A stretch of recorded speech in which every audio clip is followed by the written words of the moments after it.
Partons au Burkina Faso du cyclisme, le début du légendaire Tour du Faso. Le traditionnel tour débute aujourd'hui après un an d'interruption due au Covid. 15 équipes prennent part à cette 33e édition et ça y est, les cyclistes sont partis, comme l'explique Khalid Oussi, notre correspondant à Ouagadougou.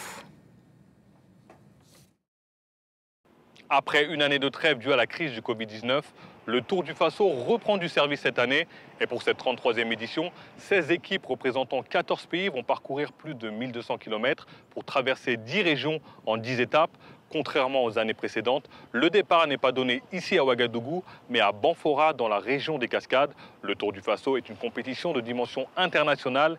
Les cyclistes qui vont concourir viennent bien évidemment du Burkina Faso, pays hôte, et des pays voisins comme le Bénin, la Côte d'Ivoire ou le Mali. Mais on note également la présence de coureurs européens venant de Suisse, d'Allemagne ou de Hollande. Une innovation cette année, avec pour la première fois l'organisation de courses féminines.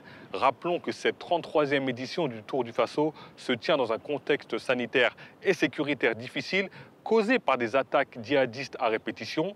D'ailleurs, les épreuves qui se tiendront uniquement au nord et à l'ouest du pays seront sécurisées par les forces de défense et de sécurité burkinabé, les FDS.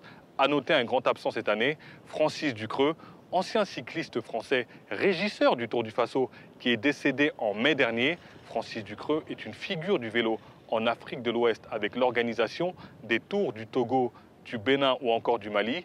Il sera honoré avec un prix à son nom qui sera décerné.